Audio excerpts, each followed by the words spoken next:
Transport Secretary has insisted that the proposed new high-speed rail line from London to the north of England will be built. Justine Greening says HS2 is critical for the economy and dismissed claims that support for the project is waning.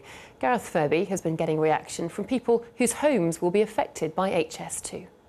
It was given the green light in January, a £32 billion project to cut the journey time from London to Birmingham to 49 minutes. But on the route are 338 properties, many in London, which will have to be demolished, and unspoilt countryside in the Chilterns, and many of those unhappy are Tory voters. Some reports recently suggested the Chancellor may be going off the idea, but the Transport Secretary says that's not the case. There are always rumours because I know that they sell papers and they make for good stories, but I think the reality is that this is a project that has to happen because it's so important for our country. We are passionate about this project going ahead because we know our country needs it.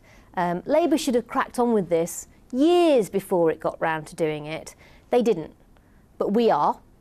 The Chancellor is full square behind it. But this announcement will disappoint many who've been campaigning against this plan all along its route. This afternoon in Ruislip, some were suggesting it still won't go ahead. It has taken her over a week to come back with any sort of statement to say that they are going ahead.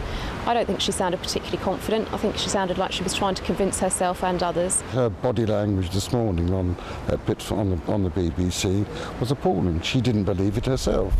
And I believe our case is so strong and getting stronger. All I can say to Justine Greening is that there's over 250,000 people that live in this borough, so bring it on. We're ready for a fight. But this is a clear statement from government that despite rumours, this project is still officially on track. Gareth Furby, BBC London News.